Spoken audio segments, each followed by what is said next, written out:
ਇੱਕ ਓੰਕਾਰ ਸਤ ਗੁਰ ਪ੍ਰਸਾਦਿ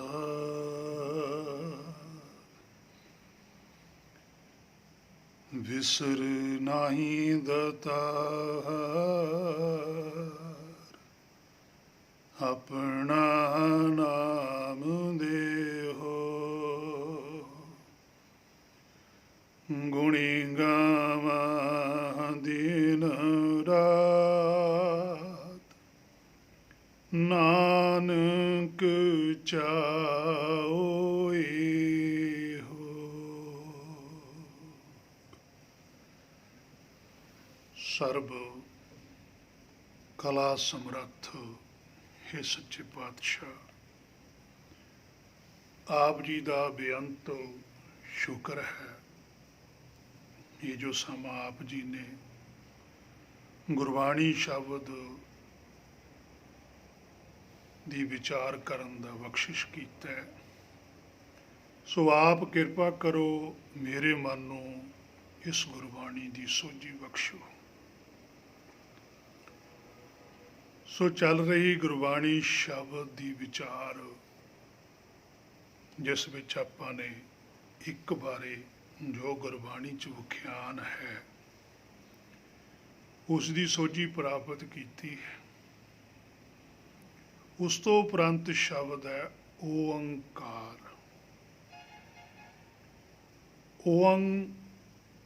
ਉਹ ਜੋਤ ਹੈ ਜਿਹੜੀ ਸੱਚਖੰਡ ਦੇ ਅੰਦਰ ਇੱਕ ਰੂਪ ਦੇ ਵਿੱਚ ਵਰਤ ਰਹੀ ਹੈ, ਤੇ ਸੱਚਖੰਡ ਦੇ ਅੰਦਰ ਬੇਅੰਤ ਜੋਤਾਂ ਹਨ। ਉਹਨਾਂ ਸਾਰੀਆਂ ਜੋਤਾਂ ਦਾ ਸਰੂਪ ਇੱਕੋ ਜਿਹਾ ਹੀ ਹੈ। ਇਸੇ ਕਰਕੇ ਪਾਤਸ਼ਾਹ ਨੇ ਵਚਨ ਲਿਖੇ ਇੱਕ ਓੰਕਾਰ, ਕਿ ਜਿੰਨੀਆਂ ਵੀ ਜੋਤਾਂ ਸੱਚਖੰਡ ਦੇ ਅੰਦਰ ਨੇ ਉਹ ਸਾਰੀਆਂ ਦਾ ਆਕਾਰ ਇੱਕੋ ਜਿਹਾ ਹੀ ਹੈ, ਏਕੰਕਾਰ ਹਨ। ਓੰਕਾਰ ਤੋਂ ਆਕਾਰ ਬਣਦਾ ਹੈ। ਓੰ ਜੋਤ ਦੀ ਇੱਛਾ ਹੀ ਉਹਦਾ ਆਕਾਰ ਹੈ। ਜਿਵੇਂ ਪਾਤਸ਼ਾਹ ਕਹਿੰਦੇ ਓੰਕਾਰ ਬ੍ਰਹਮਾ ਉਤਪਤ, ਕਿ ਜਿਹੜਾ ਓੰਕਾਰ ਹੈ, ਜੋਤ ਹੈ, ਉਹਦੀ ਇੱਛਾ ਦੇ ਵਿੱਚੋਂ ਹੀ ਬ੍ਰਹਮਾ ਪੈਦਾ ਹੁੰਦਾ ਹੈ। ਬ੍ਰਹਮਾ ਹੈ ਮਨ, ਮਨ ਦੀ ਉਤਪਤੀ ਉਸ ਜੋਤ ਦੀ ਇੱਛਾ ਹੈ। ਜਿਹੜੀਆਂ ਜੋਤਾਂ ਸੱਚਖੰਡ ਦੇ ਅੰਦਰ ਨੇ ਉਹਨਾਂ ਦੇ ਅੰਦਰ ਵੀ ਇੱਛਾ ਉੱਠੀ। ਉਹਨਾਂ ਦੀ ਇੱਛਾ ਜੋ ਉਹ ਵੀ ਮਨ ਹੈ, ਉਹ ਸ਼ੁੱਧ ਮਨ ਹੈ। ਓਂਗ ਤੋਂ ਹੀ ਆਕਾਰ ਹੋਇਆ, ਇੱਛਾ ਪੈਦਾ ਹੋਈ।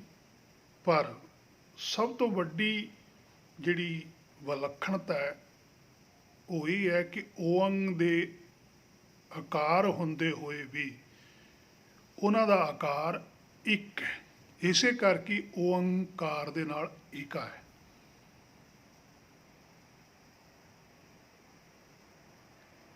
ਸਭ ਤੋਂ ਪਹਿਲਾਂ ਜਦੋਂ ਸੁੰਨ ਸੀ, ਇਹੀ ਜੋਤ ਇੱਕ ਸੀ। ਇਹ ਸਾਰੀਆਂ ਜੋਤਾਂ ਜਿੰਨੀਆਂ ਸੱਚਖੰਡ ਦੇ ਅੰਦਰ ਨੇ, ਉਦੋਂ ਕੋਈ ਰਚਨਾ ਨਹੀਂ ਸੀ, ਕੋਈ ਸ੍ਰਿਸ਼ਟੀ ਨਹੀਂ ਸੀ, ਸਾਰਾ ਸੱਚਖੰਡ ਹੀ ਸੁੰਨ ਸੀ।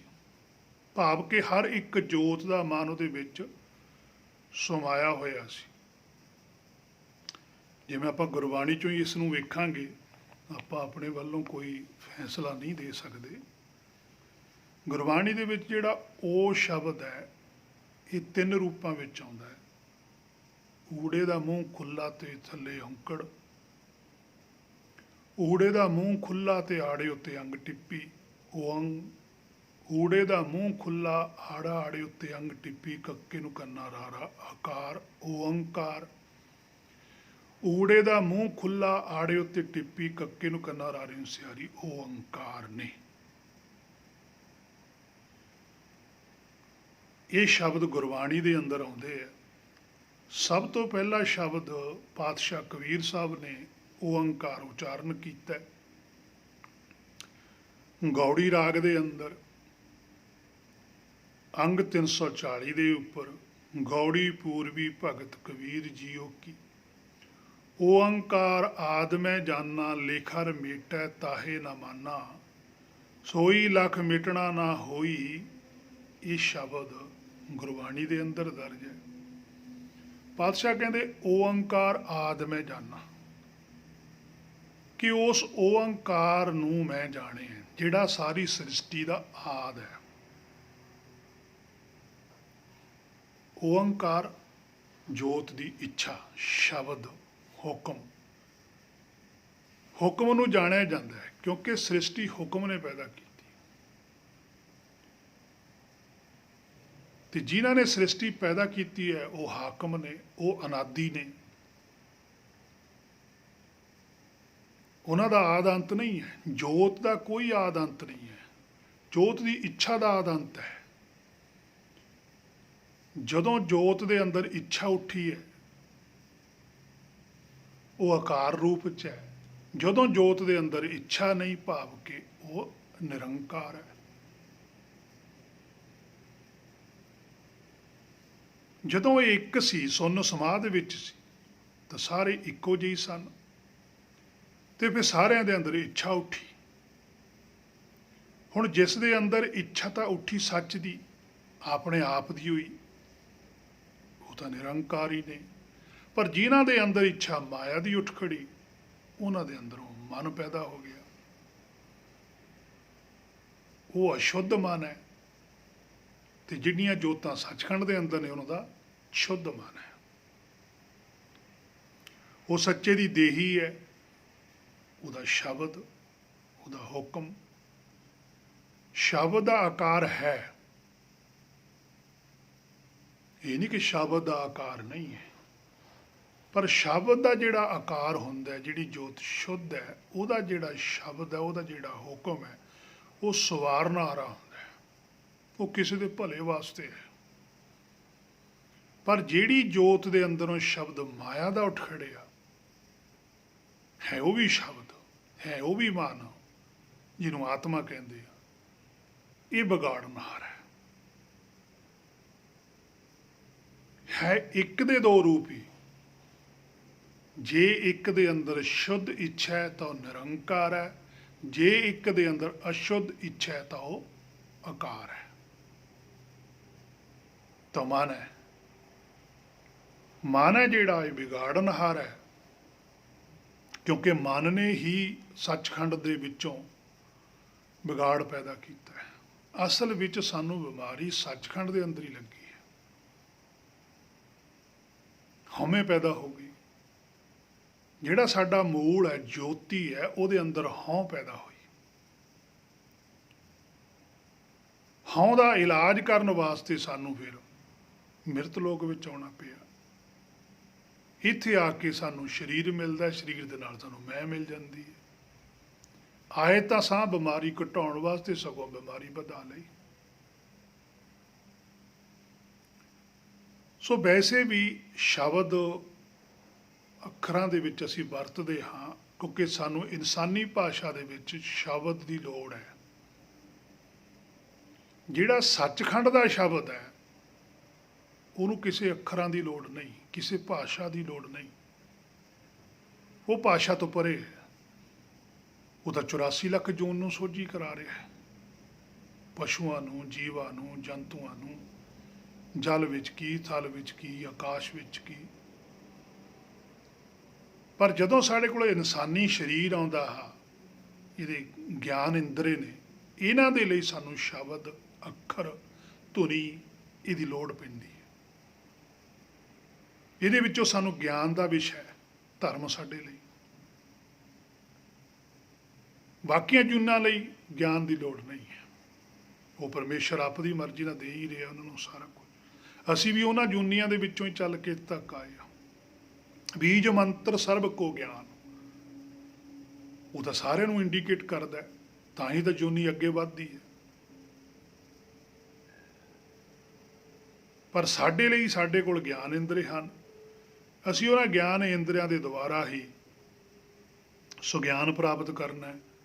ਤੇ ਸਾਨੂੰ ਫਿਰ ਜਦੋਂ ਅਸੀਂ ਸੁਗਿਆਨ ਪ੍ਰਾਪਤ ਕਰਦੇ ਰਹਿੰਦੇ ਹਾਂ, ਕਰਦੇ ਸਾਡੀ ਜਿਹੜੀ ਆਤਮ ਹੈ ਜਾਂ ਸਾਡਾ ਜਿਹੜਾ ਮਨ ਹੈ, ਇਹਨੂੰ ਆਪਣੀ ਗਲਤੀ ਦਾ ਪਤਾ ਲੱਗ ਜਾਂਦਾ ਹੈ, ਇਹ ਪਿੱਛੇ ਹਟਦਾ ਹੈ, ਇਹ ਆਪਣੀ ਮੈਲ ਨੂੰ ਲਾਉਂਦਾ ਹੈ, ਸ਼ੁੱਧ ਸਰੂਪ ਧਾਰਨ ਕਰ ਜਾਂਦਾ ਹੈ। ਫਿਰ ਇਹਨੂੰ ਉਹ ਸ਼ਬਦ ਸੁਣਦਾ ਹੈ, ਜਿਸ ਸ਼ਬਦ ਨੂੰ ਸੁਣ ਕੇ ਫਿਰ ਇਹ ਵਾਪਸ ਆਪਣੇ ਨਿੱਜ ਸਰੂਪ ਦੇ ਵਿੱਚ ਆ ਜਾਂਦਾ ਹੈ। ਉਹੀ ਇਹਦਾ ਸੁੰਦਰ ਸਰੂਪ ਹੈ। ਉਸੇ ਨੂੰ ਗੁਰਬਾਣੀ ਨੇ ਆਖਿਆ ਕਿ ਮਨ ਤੂੰ ਜੋਤ ਸਰੂਪ ਹੈ, ਆਪਣਾ ਮੂਲ ਪਛਾਣ। ਬਸ ਇਹਨੇ ਆਪਣੇ ਆਪ ਨੂੰ ਪਛਾਣਨਾ, ਆਪਣੇ ਮੂਲ ਨੂੰ ਪਛਾਣਨਾ ਹੈ ਕਿ ਮੈਂ ਤਾਂ ਸੱਚ ਸਰੂਪ ਹਾਂ।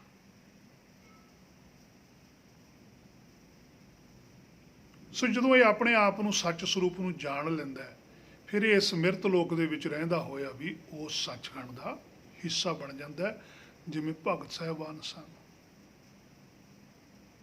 ਪਰ ਜਿੰਨਾ ਚਿਰ ਇਹ ਆਪ ਸਵੈਮ ਆਪਣੇ ਆਪ ਨੂੰ ਨਹੀਂ ਜਾਣਦਾ, ਉਹਨਾਂ ਚਿਰ ਇਹ ਸੱਚਖੰਡ ਦਾ ਹਿੱਸਾ ਨਹੀਂ ਬਣਦਾ।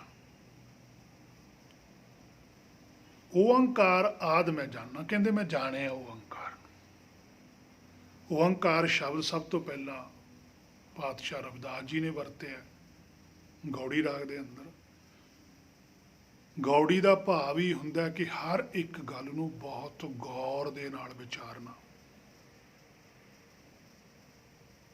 ਕਿ ਮੈਂ ਕੀ ਕਰਨ ਆਇਆ ਹੋਇਆ। ਤੂੰ ਕੌਣ, ਕਹਾਂ ਤੇ ਆਇਓ, ਕਿਦਿਤ ਮੁੱਦਤ ਚਲਤੇ ਖਬਰ ਨਾ ਪਾਇਓ। ਕਹਿੰਦੇ ਤੈਨੂੰ ਪਤਾ ਹੀ ਨਹੀਂ। ਪਰ ਜਿਨ੍ਹਾਂ ਨੇ ਜਾਣਿਆ ਉਹ ਕਹਿੰਦੇ ਕਿ ਕਈ ਜਨਮ ਪੈ ਕੀਟ ਪਤੰਗਾ, ਕਈ ਜਨਮ ਗਜਵੀਨ ਕਰੰਗਾ, ਕਈ ਜਨਮ ਹੈਵਰ ਵ੍ਰਿਖ ਜੋਇਓ, ਕਈ ਜਨਮ ਪੰਖੀ ਸਰਪ। ਕਹਿੰਦੇ ਸੋਚੀ ਆ ਗਏ ਵੀ ਅਸੀਂ ਤਾਂ ਬਹੁਤ ਜੂਨੀਆਂ ਦੇ ਵਿੱਚੋਂ ਲੰਘ ਕੇ ਇੱਥੇ ਤੱਕ ਆਏ। ਅਬ ਕੀ ਵਾਰ ਬਖਸ਼ ਬੰਦੇ ਕੋ ਬੌਰ ਨਾ ਭਵ ਜਲ ਫੇਰਾ ਫਰੀ। ਕਬੀਰ ਸਾਹਿਬ ਕਹਿੰਦੇ ਕਿ ਹੁਣ ਸਮਾਂ ਹੈ, ਜੇ ਆਹੀ ਵਾਰੀ ਖੁੰਝ ਗਈ ਤਾਂ ਦੁਬਾਰਾ ਫੇਰ 84 ਭੁਗਤਣੀ ਪਵੇਗੀ। ਲਿਖਾ ਰਮੇਟਾ ਤਾਹੇ ਨਾ ਮਾਨਾ। ਹੇ ਮੇਰੇ ਮਨਾ, ਆ ਦੇਖ ਪਾਤਸ਼ਾਹ ਨੇ ਕੀ ਲਿਖਿਆ ਕਿ ਜਦੋਂ ਓਅੰਕਾਰ ਨੂੰ ਜਾਣ ਲੈਂਦੀ ਹੈ ਜੋਤ, ਆਪਣੇ ਸਰੂਪ ਨੂੰ ਜਾਣ ਲੈਂਦੀ ਹੈ, ਫਿਰ ਉਹ ਕਹਿੰਦੀ ਆ ਲੇਖਾ ਰਮੇਟਾ ਤਾਹੇ ਨਾ ਮਾਨਾ। ਵੀ ਜਿਹੜਾ ਤੁਸੀਂ ਆ ਲਿਖਦੇ ਹੋ ਨਾ, ਉਸ ਵੇਲੇ ਕਬੀਰ ਸਾਹਿਬ ਜੀ ਕਿਸੇ ਨਾਲ ਗੱਲ ਕਰਦੇ ਆ ਵੀ ਤੁਸੀਂ ਲਿਖੇ ਹੋਏ ਨੂੰ ਓਅੰਕਾਰ ਮੰਨਦੇ ਹੋ, ਲਿਖਿਆ ਹੋਇਆ ਓਅੰਕਾਰ ਨਹੀਂ ਹੁੰਦਾ। ਜੋ ਕੁਛ ਓਅੰਕਾਰ ਬਾਰੇ ਲਿਖਿਆ ਗਿਆ ਉਹ ਜੜ ਹੈ, ਓਅੰਕਾਰ ਚੇਤਨ ਸਰੂਪ ਹੈ। ਇਹ ਤਾਂ ਲਿਖੀ ਹੋਈ ਚੀਜ਼ ਮਿਟ ਜਾਂਦੀ ਹੈ, ਲਿਖੀ ਹੋਈ ਚੀਜ਼ ਦੇ ਵਿੱਚ ਬਦਲਾਅ ਆ ਜਾਂਦਾ ਹੈ। ਸਮਾਂ ਪਾ ਕੇ ਜਦੋਂ ਪਹਿਲਾਂ ਵੇਦ ਸੀ ਜਾਂ ਵੇਦਾਂ ਤੋਂ ਪਹਿਲਾਂ ਭਗਤ ਹੋਏ ਨੇ, ਉਸ ਵੇਲੇ ਕਿਹੜੀ ਭਾਸ਼ਾ ਸੀ? ਫਿਰ ਵੇਦ ਆਏ, ਵੇਦਾਂ ਦੇ ਵਿੱਚ ਸੰਸਕ੍ਰਿਤ ਭਾਸ਼ਾ ਦੇ ਵਿੱਚ ਗੱਲਾਂ ਲਿਖੀਆਂ ਗਈਆਂ। ਸੱਚ ਨਹੀਂ ਬਦਲਦਾ, ਸੱਚ ਉਹੀ ਰਹਿੰਦਾ ਹੈ। ਭਾਸ਼ਾ ਬਦਲ ਜਾਂਦੀ ਹੈ, ਬੋਲੀਆਂ ਬਦਲ ਜਾਂਦੀਆਂ ਨੇ, ਅੱਖਰ ਬਦਲ ਜਾਂਦੇ ਆ। ਅੱਜ ਸਾਡੇ ਕੋਲ ਵੇਦ ਗੁਰਬਾਣੀ ਰੂਪ ਦੇ ਵਿੱਚ, ਵੇਦ ਧਰਮ ਦ੍ਰਿੜੋ ਪਾਪ ਤਜਾਇਆ ਬਲਰਾਮ ਜੀ। ਇਹ ਵੀ ਵੇਦ ਧਰਮ ਹੀ ਹੈ, ਗੁਰਬਾਣੀ ਵੀ ਵੇਦ। ਵੇਦ ਦਾ ਭਾਵ ਹੀ ਹੁੰਦਾ ਆਤਮਿਕ ਸੁਗਿਆਨ। ਵੇਦ ਸ਼ਬਦ ਦਾ ਅਰਥ ਗੁਰਬਾਣੀ ਮੁਤਾਬਕ ਆਤਮਿਕ ਸੁਗਿਆਨ। ਅਸੰਖ ਗ੍ਰੰਥ ਮੁਖੀ ਵੇਦ ਪਾਠ, ਕਿ ਜਿੰਨੇ ਵੀ ਧਰਤੀ ਦੇ ਉੱਪਰ ਗ੍ਰੰਥ ਬਣੇ ਨੇ, ਉਹਨਾਂ ਦਾ ਜਿਹੜਾ ਮੁੱਖ ਸੋਰਸ ਹੈ, ਜਿੱਥੋਂ ਉਹ ਬਣੇ ਨੇ, ਉਹ ਵੇਦ ਪਾਠ ਚੋਂ ਬਣੇ ਨੇ, ਆਤਮਿਕ ਸੁਗਿਆਨ ਚੋਂ ਬਣੇ ਨੇ। ਜਿਹੜੇ ਜਿਹੜੇ ਭਗਤ ਦੇ ਹਿਰਦੇ ਦੇ ਅੰਦਰ ਪਰਮੇਸ਼ਰ ਨੇ ਬਰਕਤ ਪੈਦਾ ਕੀਤੀ, ਕਰਾਮਾਤ ਵਿਖਾਈ, ਉਹਨਾਂ ਨੇ ਆਪਣੇ ਆਪੇ ਨੂੰ ਜਾਣਿਆ ਕਿ ਮੈਂ ਹੀ ਜੋਤ ਸਰੂਪ ਹਾਂ। ਫਿਰ ਉਹਨਾਂ ਨੇ ਦੂਸਰਿਆਂ ਦੇ ਉੱਪਰ ਦਇਆ ਕੀਤੀ ਕਿ ਤੁਸੀਂ ਜੋਤ ਸਰੂਪ ਹੋ, ਆਪਣੇ ਆਪ ਨੂੰ ਕਿਉਂ ਨਹੀਂ ਪਛਾਣਦੇ? ਤੁਸੀਂ ਮਾਇਆ ਦਾ ਰੂਪ ਨਹੀਂ ਹੋ। ਮਾਇਆ ਤਾਂ ਗਲਤੀ ਹੈ, ਮਾਇਆ ਤਾਂ ਬਿਮਾਰੀ ਹੈ, ਮਾਇਆ ਤਾਂ ਔਗਣ ਹੈ, ਇਹਨੂੰ ਛੱਡ ਕੇ ਜਾਣਾ ਹੈ। ਤੁਸੀਂ ਤਾਂ ਲਿਖੇ ਹੋਏ ਨੂੰ ਮੰਨਣ ਲੱਗ ਗਏ। ਲਿਖੇ ਹੋਏ ਦੇ ਵਿੱਚੋਂ ਕੁਝ ਪ੍ਰਾਪਤ ਕਰਨਾ ਹੈ। ਇਨ ਅੱਖਰਾਂ ਮੈਂ ਕੋਈ ਗੁਰਮੁਖ ਬੂਝੈ, ਤਾਂ ਸਿਰ ਲੇਖ ਨਾ ਹੋਈ। ਈਵੜੀ ਆਦ ਪੁਰਖ ਹੈ ਦਾਤਾ, ਸਭ ਮੈਂ ਸੱਚਾ ਸੋਈ। ਈਵੜੀ ਅੱਖਰ ਦੇ ਵਿੱਚ ਉਪਦੇਸ਼ ਦਿੰਦੇ ਪਾਤਸ਼ਾਹ ਕਿ ਇਹਨਾਂ ਅੱਖਰਾਂ ਦੇ ਵਿੱਚ ਕੁਝ ਹੈ, ਅਸੀਂ ਤੁਹਾਨੂੰ ਦਿੱਤਾ। ਜੋ ਖੋਜੈ ਸੋ ਪਾਵੈ, ਜਿਹੜਾ ਖੋਜ ਲੂਗਾ ਉਹ ਪਾ ਲੂਗਾ। ਪਰ ਲਿਖਰ ਮੇਟੇ ਤਾਹੇ ਨਾ ਮਾਨਾ, ਕਹਿੰਦੇ ਅਸੀਂ ਤਾਂ ਨਹੀਂ ਮੰਨਦੇ ਵੀ ਇਹ ਤਾਂ ਚੀਜ਼ ਜਿਹੜੀ ਲਿਖੀ ਜਾਂਦੀ ਹੈ ਤਾਂ ਮਿਟ ਜਾਂਦੀ ਹੈ। ਸੋਈ ਲੱਖ ਮਿਟਣਾ ਨਾ ਹੋਏ, ਕਹਿੰਦੇ ਕੋਈ ਇਹੋ ਜਿਹਾ ਕੁਛ ਲੱਖ, ਭਾਵ ਕਿ ਉਹ ਬੁਝਾਰਤ ਬੁੱਝ, ਉਹ ਚੀਜ਼ ਸਮਝ ਜਿਹੜੀ ਮੁੜ ਕੇ ਮਿਟੇ ਹੀ ਨਾ, ਜਿਹੜੀ ਚੀਜ਼ ਖਤਮ ਹੋਵੇ ਹੀ ਨਾ, ਉਹ ਤਾਂ ਫਿਰ ਆਤਮਾ ਹੀ ਹੈ। ਆਤਮਾ ਨੂੰ ਬੁੱਝ, ਆਤਮਾ ਬਾਰੇ ਕੁਛ ਜਾਣਕਾਰੀ ਲੈ, ਆਤਮ ਦਰਸ਼ਨ ਕਰ, ਆਤਮ ਚਿੰਤਨ ਕਰ।